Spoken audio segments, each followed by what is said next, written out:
할렐루야. 귀하고 복된 주일입니다. 우리 예배의 자리에 나오신 우리 사랑하는 성도님들과 또 각 가정에서 영상으로 예배하실 성도님들을 예수님의 이름으로 환영하고 축복합니다. 우리 좌우에 계신 성도님들과 우리 반갑게 인사하겠습니다. 우리 미소 짓는 눈빛과 미소로 우리 같이 우리 두 손 들고 인사하겠습니다. 잘 오셨습니다. 반갑습니다. 잘 오셨습니다. 반갑습니다.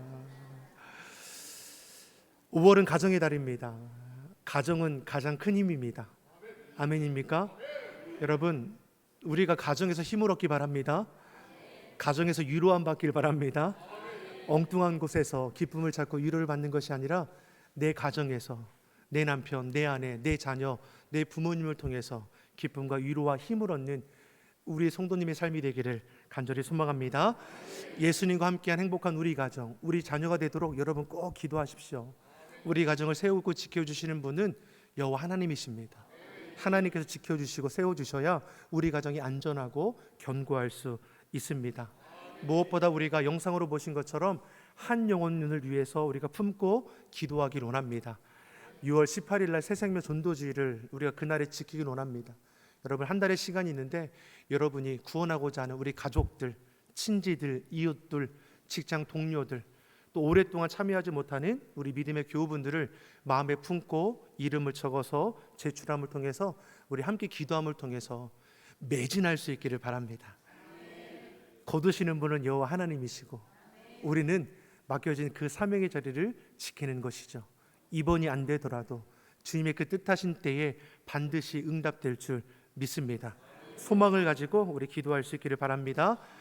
또한 이번 주 토요일 오전 9시에서 4시까지 무엇이 있습니까? 전교인 한마음 체육대회가 있죠.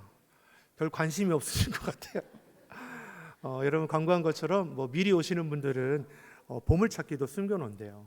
내가 다 찾아야겠다 하고 2시간 전에 오면 없어요. 1시간 전에 와서 아마 준비할 텐데 그때 이렇게 숨겨놓을 텐데 여러분, 내가 먼저 와서 내가 다 찾겠다는 게 아니라 하나만 딱 찾고 다른 분한테 양보하시면 되죠. 그래서 우리 시작부터 끝까지 우리가 시온성교회가 우리 믿는 자들이 가족별로 연합해서 정말 즐거움의 한마당 잔치가 되기를 간절히 소망합니다. 우리 곁에 계신 분들과 다시 한번 이렇게 인사하겠습니다. 예수님, 하나님께서 지키시고 도우십니다.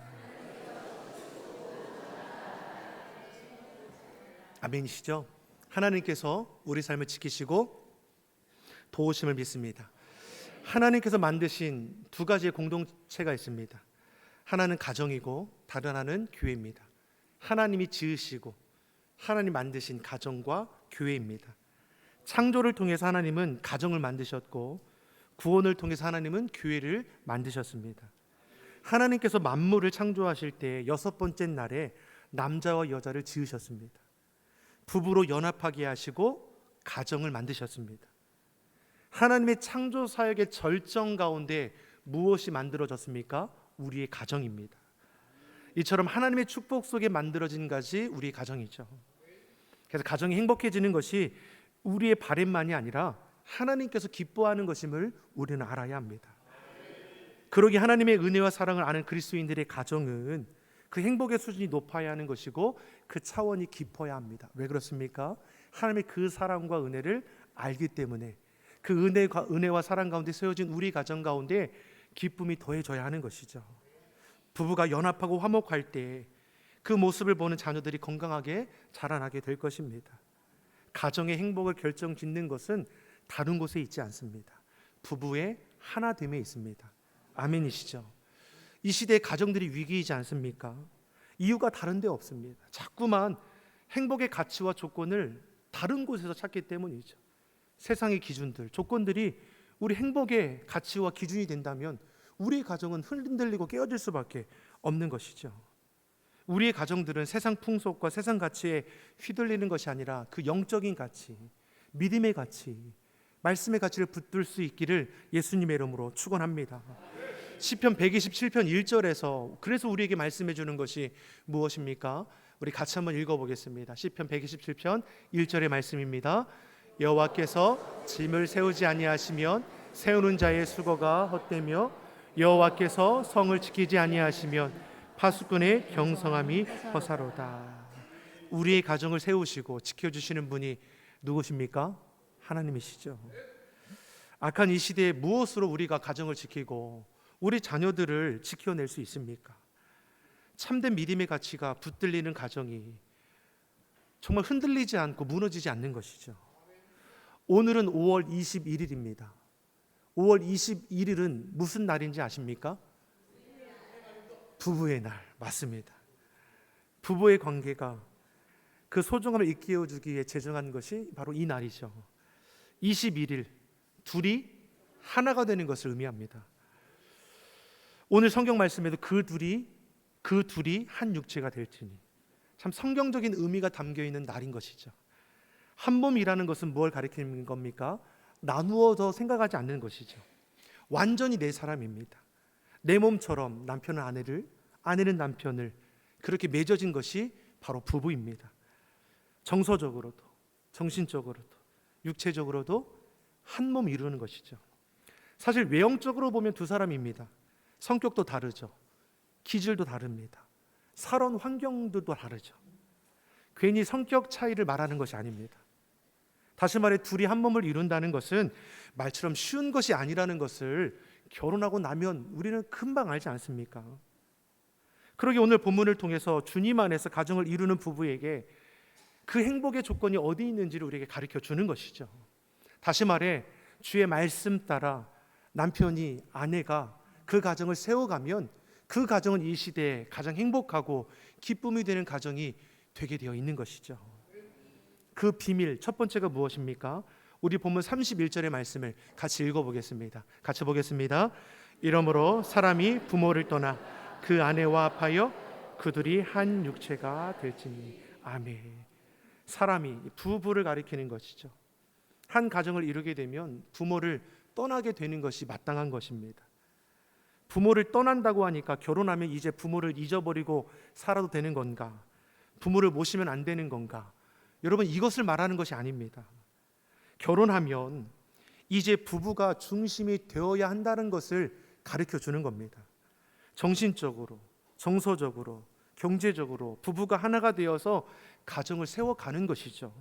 의지할 대상이 이제는 내 남편, 내 아내입니다. 이것이 결혼한 부부입니다. 가정의 중심이 부부입니다.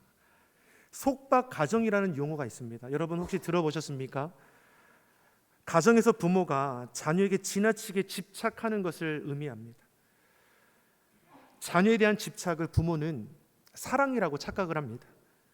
자녀의 삶에 지나치게 집착하는 것이죠.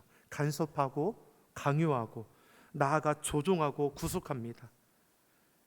이러한 엄마를 가리켜 캥거루맘, 헬리콥터맘 이런 용어들도 생겨나지 않습니까? 지나갈 학교부터 전공을 결정해 주는 것도, 직장과 취직을 하는 것도, 결혼 대상자 등등 부모가 다 결정해 주는 거죠. 이러한 자녀는 결코 건강하게 자랄 수 없을 겁니다. 성인 아이가 되어서 무엇 하나 스스로 결정하지 못하게 될 겁니다. 가정을 이루게 된다고 해도 부부 중심의 가정이 이루어지지 못합니다. 정서적으로도 정신적으로도 경제적으로도 늘 부모를 의지하게 되는 것이죠. 가정 상담 심리 용어 중에서 부모와 배우자화라는 용어가 있습니다. 부모화라는 이 말은 부모가 해야 할 이 양육의 책임을 자녀가 대신하는 겁니다. 부모의 양육과 돌봄을 받아야 할 우리의 자녀가 오히려 부모를 돌봐야 한다는 것이죠. 배우자화라는 말이 있습니다. 부부 사이가 좋지 않으니까 자녀를 키우고 양육하는 동안에 배우자에게 충족되지 못하는 위로와 소망을 누구에게 받고자 합니까? 내 자식에게 받고자 하는 겁니다. 이러한 가정 안에서 자라는 이 부모는 자녀에게 이런 말들을 많이 하죠. 너 하나만 바라보고 산다.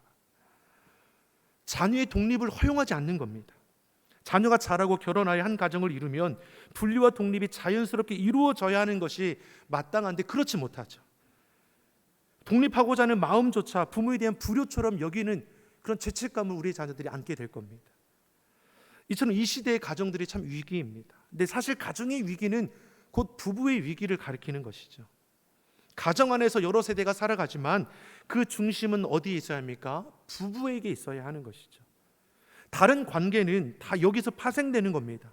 부모님을 챙기고 효도를 다하는 것도, 자녀의 문제를 풀어가는 것도 누가 중심이 되어야 하는 것입니까?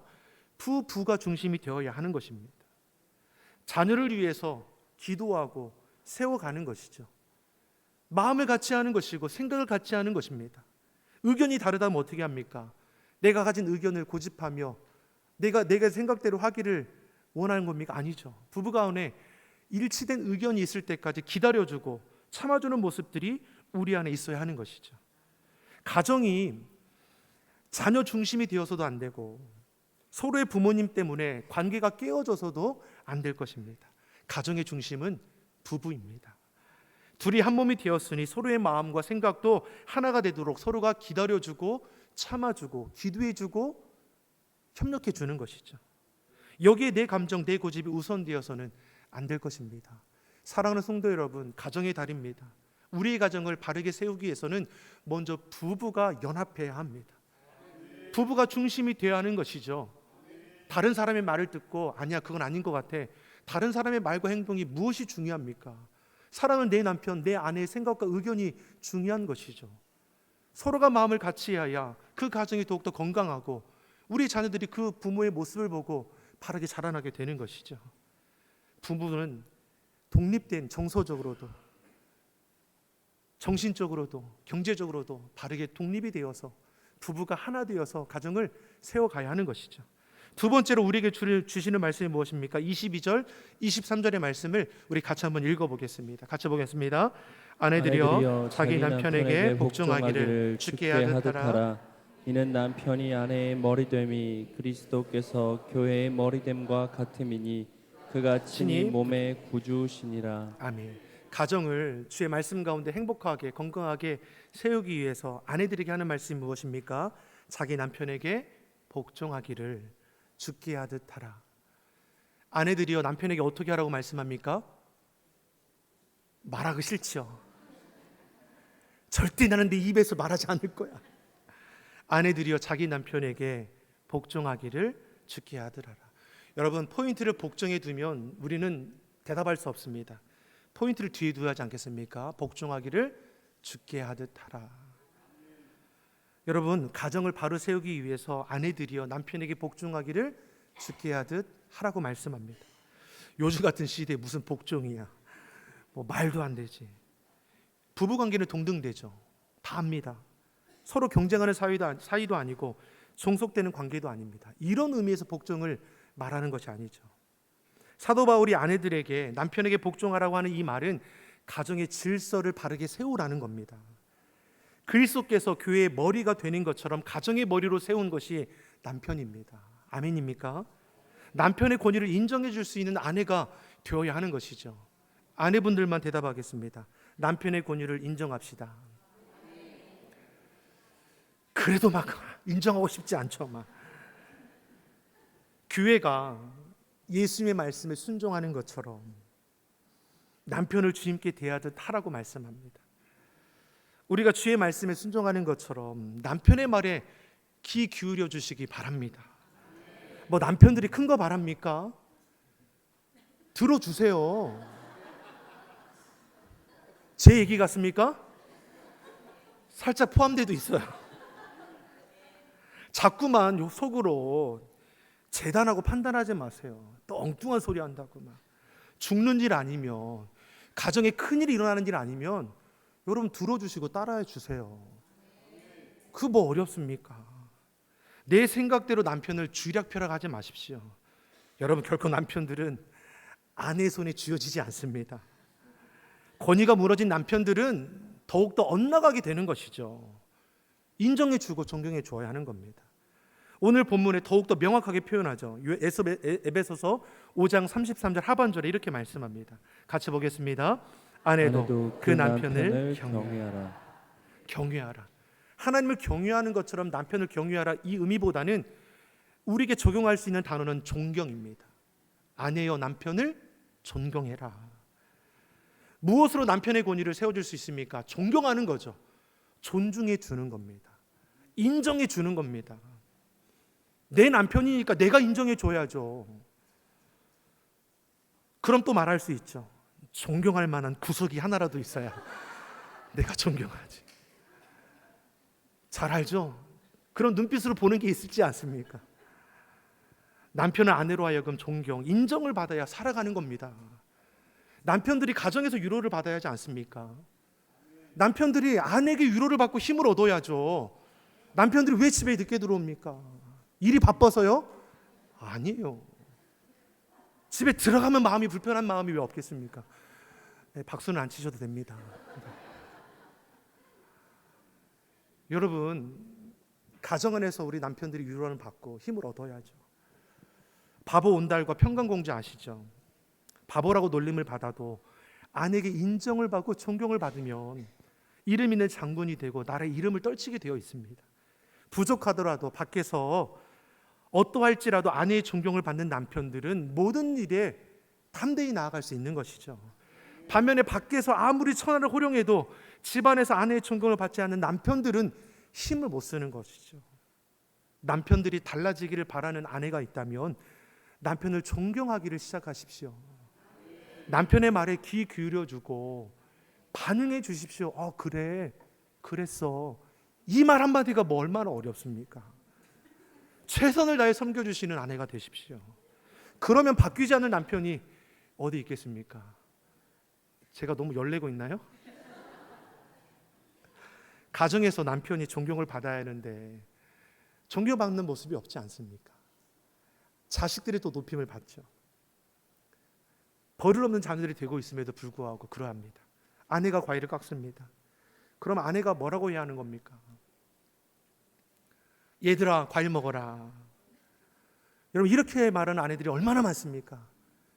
남편은 어디에 있는지, 과일이나 밥은 어디서 얻어 먹는지 관심도 없고, 아이들에게 뭐라고 말해요? 아빠 먼저 갖다 드려라.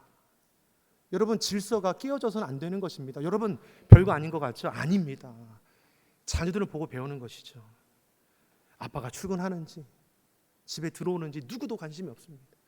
저녁에 뭘 먹었는지, 자기는 점심 때마다 다 사람들과 같이 다니면서 좋은 거랑은 다 먹는데 아내들은 제가 퇴근할 때 저희 아내가 종종 전화가 옵니다. 퇴근할 때 전화가 온다는 건 뭐합니까? 밥을 저녁을 준비한다는 거잖아요. 그 마음에 이제 그 찰나의 순간에 이런 생각이 드는 겁니다.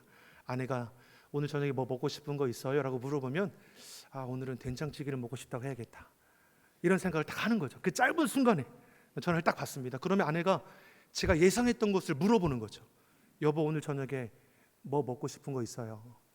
그럼 제가 이제 제 생각이 맞은 거잖아요. 그래서 여보, 오늘은 된장찌개가 먹고 싶은데 이렇게 얘기하려고 하는 그 순간인데 아내가 바로 이어서 말하는 거죠. 여보, 뭐 먹고 싶은 거 있어요?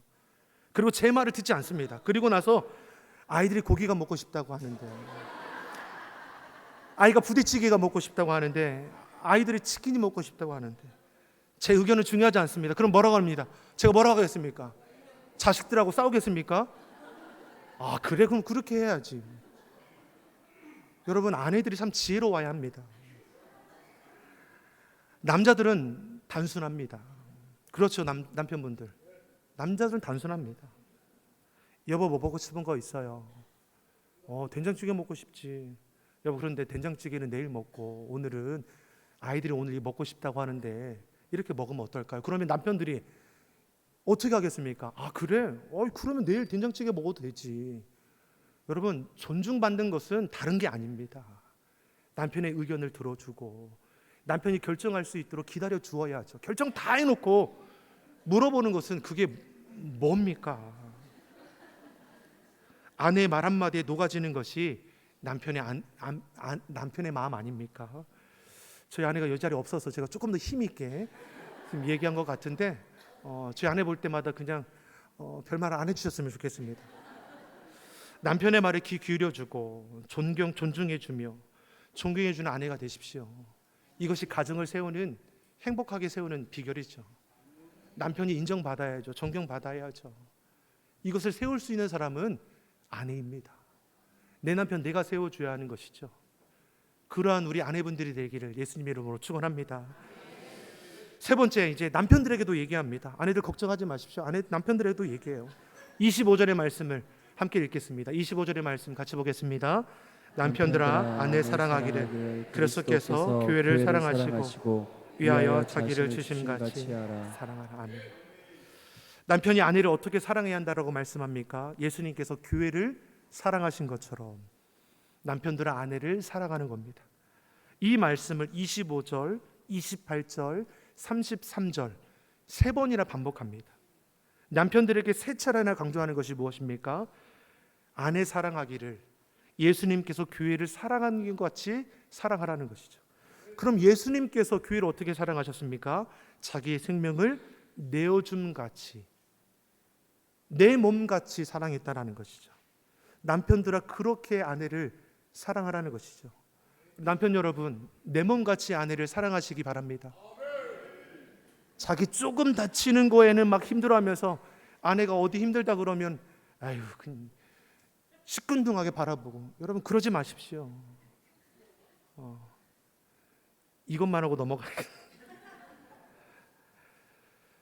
아담이 하와를 봤을 때 뭐라고 고백합니까? 아담이 하와를 처음 보게 됐을 때 이는 내 뼈 중에 뼈요 살 중에 살이라. 내 몸같이 여겼다라는 거죠. 분리하고는 상관할 수 없는, 정말 내 몸입니다. 내 사람입니다. 나누어서 생각하지 않는 거죠. 자, 그런데 어떤 일이 벌어집니까? 선악을 알게 하는 열매를 먹게 됨으로 인해서 죄로 인해서 타락하게 되죠. 그리고 나서 고백되어지는 것은 어떻습니까? 하나님이 주셔서 나와 함께한 저 여자가 나로 죄짓게 했다라고 한 몸이 깨어졌습니다. 내 몸이 아니라는 것이죠. 무엇으로 인하는 겁니까? 고집과 욕심과 죄로 인함이죠. 남편들이 아내를 소홀히 여기는 것은 누구의 문제입니까? 남편 아내 문제가 있는 것이죠. 다른 것에서 여러분 위로함 받지 마십시오. 헛된 것에 발걸음 옮기지 마십시오. 하나님께서 맺으신 사랑하는 내 아내를 외면하는 남편은 두려워하는 마음이 있어야 하는 것입니다. 오늘 말씀에 뭐라고 합니까? 예수님께서 교회를 사랑하신 것처럼, 자기 생명을 내어주신 것처럼 남편이 아내를 그렇게 사랑하면 아내가 바뀌어지질 아내가 어디 있습니까? 왜 아내가 자식 먼저 챙기는 겁니까? 바꾸어 말하면 왜 아내가 남편이 먹고 싶은 것이 무엇인지 관심도 없는 겁니까? 남편에게 받을 그 사랑을 받지 못하는 거죠. 마음이 허전한 것이죠. 그러기에 우리가 서로 간에 노력과 헌신이 필요한 것이죠. 누군가 대신해 줄 수 있는 것이 아닙니다. 이 시간에 우리 안에 깨닫게 하신다면 여러분 따뜻한 말 한마디부터 시작하시기 바랍니다. 밖에서 좋은 것 먹을 때 아내를 생각하고 남편을 생각하고, 내가 쓰는 거에 대해서는 내가 넉넉하게 여기고 아내가 쓰는 거에 대해서는 불편한 마음을 갖는 게 아니라, 나는 못 쓰고 못 먹어도 내 남편과 내 아내를 위하는 가정이라면 그 가정이 얼마나 기쁨으로 세워질 수 있겠습니까? 에베소서 5장 32절을 보면 부부의 관계를 이렇게 비유합니다. 에베소서 5장 32절의 말씀을 같이 보겠습니다. 이 비밀이 그도다. 내가 그리스도와 교회에 대하여 말하노라. 아멘. 부부 사이를 그리스도와 교회로 이제 비유합니다. 부부의 모델이 다른 곳에 있지 않습니다. 예수님이 교회를 위해 무엇을 하셨는가? 교회가 예수님을 위해 어떻게 했는가? 그것을 통해 우리 부부의 모습이 세워져야 하는 것이죠. 가정이 무너지는 이 시대에 우리가 어떻게 주의 가정들을 세워갈 수 있습니까? 주의 말씀 따라 행하면 되는 것이죠. 세상 가치 기준에 여러분 매이지 마십시오. 구원받은 하나님의 자녀로서 하나님의 말씀을 기준하며 주님 안에서 서로 사랑해주고 복종해주고 내 몸처럼 아껴준다면 우리 가정을 통해서 하나님의 그 선하신 뜻이 이루어질 뿐만 아니라 우리 가정을 통해 자라난 자녀들이 이 시대의 빛과 소금의 사명을 온전히 감당하게 될 줄 믿습니다. 한 마음으로 합력하는 우리 부부가 되십시오. 그 부부를 통해서 하나님께서 놀라운 일을 이루어 가실 줄 믿습니다. 기도하겠습니다. 사랑의 하나님 아버지, 주님 안에서 우리의 가정을 이루게 하셨습니다. 이 가정이 하나님께 기쁨이 되기를 원합니다. 예수님과 함께한 행복한 우리 가정, 우리 자녀가 되게 하여 주시옵소서. 우리 안에 있는 아픔과 상처가 주님 안에 치유되게 하여 주시고 깨어진 관계가 회복되는 은혜를 더하여 주시옵소서. 하나님께서 맺어주신 관계임을 우리가 기억하며 서로가 사랑과 복종함으로 가정을 지키며 세워가게 하여 주옵소서. 감사드리며 예수님의 이름으로 기도드립니다. 아멘.